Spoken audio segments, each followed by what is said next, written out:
বর্তমানে সোশ্যাল মিডিয়ায় ঢুকলেই একটা নিউজই বারবার চোখে পড়তেছে, যেটা হলো ফেসবুকের ভিডিও থেকে বন্ধ হলো আয়। তো এই কথাটা আসলে কতটা সত্য, তাই চিন্তা করলাম এইটা নিয়ে অনেকেই বিভ্রান্তির মধ্যে আছেন এবং অনেকে মন খারাপ করতেছেন। আসলে কন্টেন্ট ক্রিয়েটরদের কি হবে, যারা রেগুলার কন্টেন্ট তৈরি করেন, ফেসবুকে আপলোড দেন, তাদের কি হবে। তো আপনাদের জন্যই আজকের এই ভিডিওটি নিয়ে আসলাম। আজকের এই ভিডিওতে আপনাদের সাথে আসল সত্যটা তুলে ধরার চেষ্টা করবো, তাই ভিডিওটি অবশ্যই শেষ পর্যন্ত দেখার চেষ্টা করবেন। সম্পূর্ণ স্ক্রিন শেয়ার করে আপনার সাথে দেখা দেবো আমি এই তথ্যগুলো কোথা থেকে কালেক্ট করছি, আসলে সত্য না মিথ্যা সকল ডিটেলস থাকছে আজকের এই ভিডিওতে। সর্বপ্রথম আমি যে কথাটা বলবো, আসলে ফেসবুকে মনিটাইজেশন থাকবে। এখন প্রশ্ন করতে পারেন তাহলে কেন তারা এই পোস্টটা করলো। আসলে এই পোস্টটা করার পেছনে কারণ আছে।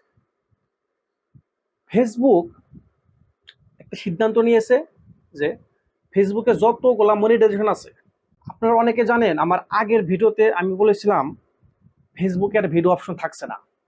অর্থাৎ ফেসবুকের যত ভিডিও আছে সবগুলোকে কম্বাইন করে শুধু একটা অপশন রাখবে, সেটা রিলস ভিডিও। তো ফেসবুকের সব ভিডিওগুলোকে যদি তারা কম্বাইন করে একটি অপশন রাখে রিলস ভিডিও, তাহলে ফেসবুকে ইনস্টিমেট, তারপরে আপনার অ্যাড অন রিলস, আরো বিভিন্ন প্রকার যে মনিটাইজেশন আছে, তাহলে এতগুলো মনিটাইজেশন দরকার কি। তাই ফেসবুক থেকে সিদ্ধান্ত নিয়েছে যে সবগুলা মনিটাইজেশনকে ভেঙে তারা একটি মনিটাইজেশন রাখবে, সেটা হলো কন্টেন্ট মনিটাইজেশন। আর এই কন্টেন্ট মনিটাইজেশন চালু হবে 1 সেপ্টেম্বর থেকে।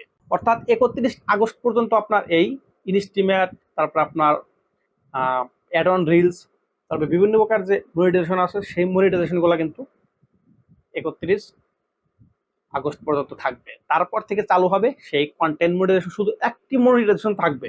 ইউটিউবের মতো শুধু একটি মনিটাইজেশন থাকবে, সেটা হলো কন্টেন্ট মনিটাইজেশন। যাদের পেজে এখন বর্তমানে মনিটাইজেশন চালু আছে তাদের কিন্তু ওই মনিটাইজেশন অটোমেটিক্যালি আপডেট হয়ে যাবে।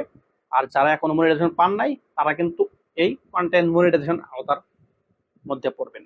আমি চ্যাট জিপিটিকে এটা বলেছিলাম যে ফেসবুক থেকে কি ইনকাম বন্ধ হচ্ছে, তখন তারা আমাকে সম্পূর্ণ এই ডিটেলস কিন্তু বলল।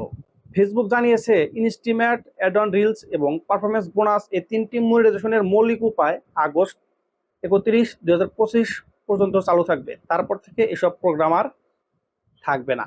তাদের এখানে সোর্স দিয়েছে creator.facebook.com, তার মানে ফেসবুক ক্রিয়েটরস থেকে তারা কিন্তু এই তথ্যগুলো কালেক্ট করছে। নিচে আরেকটা অপশন দিয়েছে, দেখুন, নতুন কন্টেন্ট মনিটাইজেশন ফিচারের নিয়ম। আগামী বছরের মধ্যে ফেসবুক এই তিনটি ফিচার একত্র করে ফেসবুক কন্টেন্ট মনিটাইজেশন নামে নতুন একটি প্রোগ্রাম রূপান্তর করবে। অর্থাৎ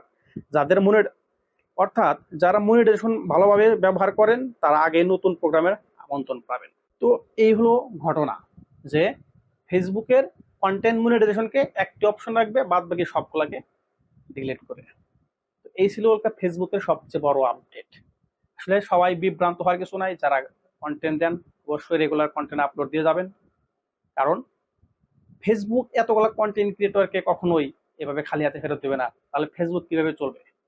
তাই এসব চিন্তা মাথায় থেকে বাদ দিয়ে মনোযোগ দিয়ে কন্টেন্ট আপলোড দিয়ে যান। ভিডিওটি কেমন লাগলো অবশ্যই কমেন্টে জানাবেন। আর আপনি যদি আমার এই চ্যানেল অথবা এই পেজে নতুন দর্শক হয়ে থাকেন, অবশ্যই ইউটিউবে দেখলে সাবস্ক্রাইব করে দেবেন এবং ফেসবুকে দেখলে পেজটি ফলো করে দেবেন। থ্যাংক ইউ, সবাই ভালো থাকবেন, সুস্থ থাকবেন। দেখা হচ্ছে পরবর্তী ভিডিও।